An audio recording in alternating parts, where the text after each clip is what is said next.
Assalamualaikum warahmatullahi wabarakatuh. Perkenalkan, nama saya Desi Puspitasari. Nah, pada video kali ini akan mempelajari tentang jaringan penyokong pada tumbuhan yang nanti ada terdiri dari jaringan sclerenchyme dan juga jaringan collenchyme yang nanti akan dibahas lebih lanjut di slide berikutnya. Nah, yang pertama-tama kita nanti akan mempelajari tentang jaringan penyokong. Jaringan penyokong merupakan jaringan pada tumbuhan yang berfungsi untuk menyokong tubuh tumbuhan untuk memberikan kekuatan, memberikan dukungan, dan juga memberikan bentuk tubuh dari tumbuhan. Jaringan penyokong ini nanti terdiri dari jaringan collenchyme dan juga jaringan sclerenchyme. Nah, pada video kali ini akan berfokus pada jaringan collenchyme pada batang seledri dan juga jaringan sclerenchyme pada tempurung kelapa. Nah, selanjutnya kita akan mempelajari tentang morfologi tanaman seledri. Seperti pada teks yang di samping, tanaman seledri itu berasal dari Eropa Selatan yang mempunyai batang berbentuk tegak, berwarna hijau dan juga berongga. Kemudian daunnya itu daun majemuk berbentuk menyirip dengan tepi yang bergerigi. Warna daunnya itu hijau segar dengan aroma yang khas. Kemudian bunganya itu memiliki bunga yang kecil berwarna putih atau hijau kekuningan. Buah dan bijinya itu berbentuk kecil. Buahnya berbentuk kecil dengan lonjong dan biji berukuran kecil berwarna coklat ke abu-abuan.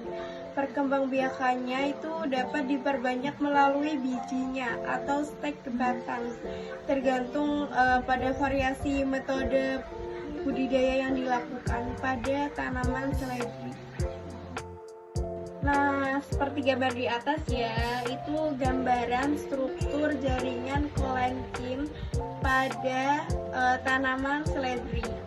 Itu terdapat kayak titik-titik itu merupakan jaringan collenchyme yang terlihat dari tanaman seledri. Nah, nanti selanjutnya kita akan mempelajari tentang jaringan collenchyme. Nah, selanjutnya kita akan lebih berfokus untuk mempelajari jaringan collenchyme pada tanaman seledri. Yang pertama-tama kita harus tahu jaringan collenchyme itu seperti apa gitu kan.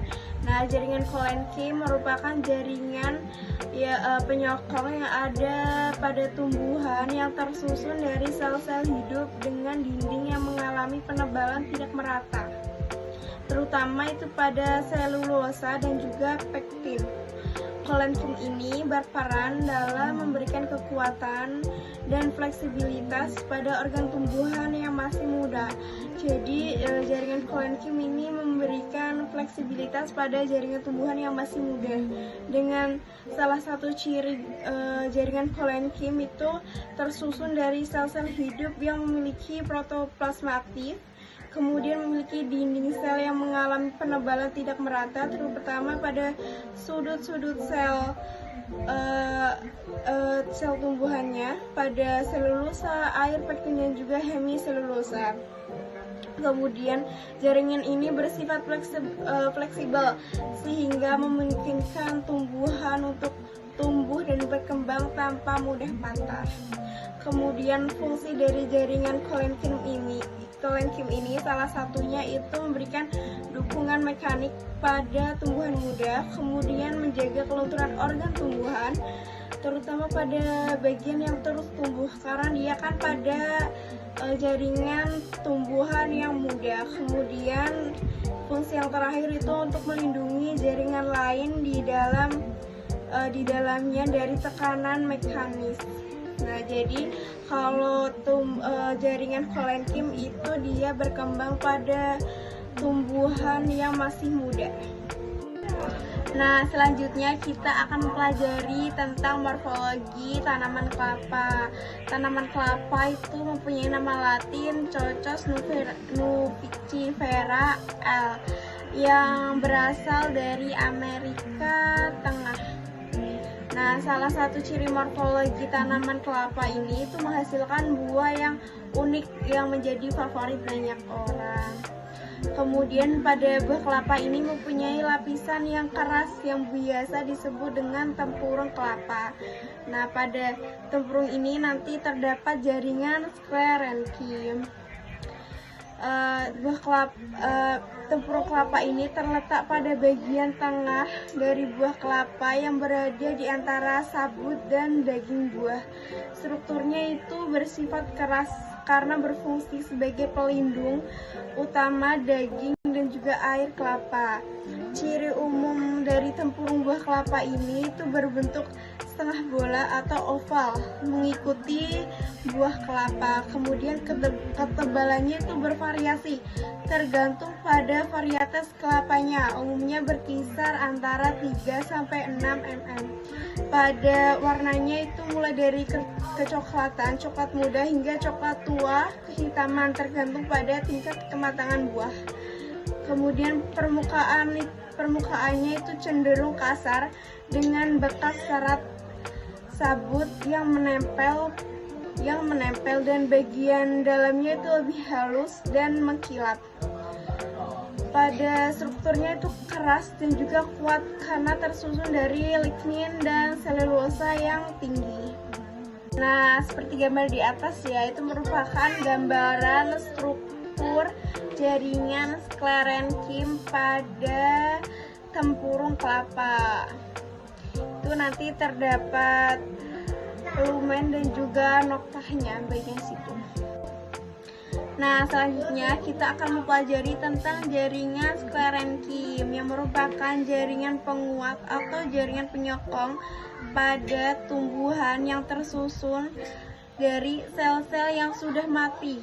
Umumnya itu tersusun dari sel-sel yang tebal dan mengandung lignin sehingga memberikan kekuatan dan kekakuan pada organ tumbuhan. Nah, jaringan sklerenkim ini berperan dalam memberikan kekuatan dan penyokong utama dalam organ yang telah berhenti tumbuh atau pada tumbuhan yang sudah tua. Umumnya terjadi pada organ tumbuhan yang sudah tua.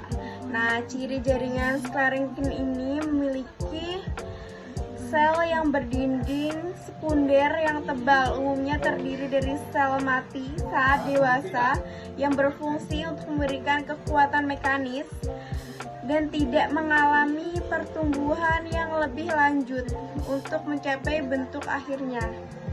Nah, pada jaringan ini juga terdapat lumen pada tempurung kelapa. Nah, lumen merupakan jaringan ruang dalam sel sklerenkim yang menyempit akibat penebalan lignin yang menjadikannya kuat dan tahan lama. Lumen ini berupa rongga atau ruang kosong di dalam sel tumbuhan yang terbentuk akibat penebalan dinding sel pada tempurung kelapa ini ya, atau Cocoas nuvifera. Lumen itu terdapat dalam sel-sel sklerenkim yang menyusun tempurung yang berperan dalam memberikan kekuatan mekanis serta ketahanan terhadap tekanan. Kemudian ada noktah. Noktah itu pada tempurung kelapa berupa pori-pori kecil. Tadi kan terdapat pori-pori kecil ya di dinding sel sklerenkim yang berperan dalam komunikasi antar sel sebelum tempurung mengeras. Tempurung kelapa mengeras. Nah, setelah tempurung matang, noktah itu tidak aktif lagi, tetapi tetap menjadi bagian dari struktur keras yang membuat tempurung kuat dan tahan lama.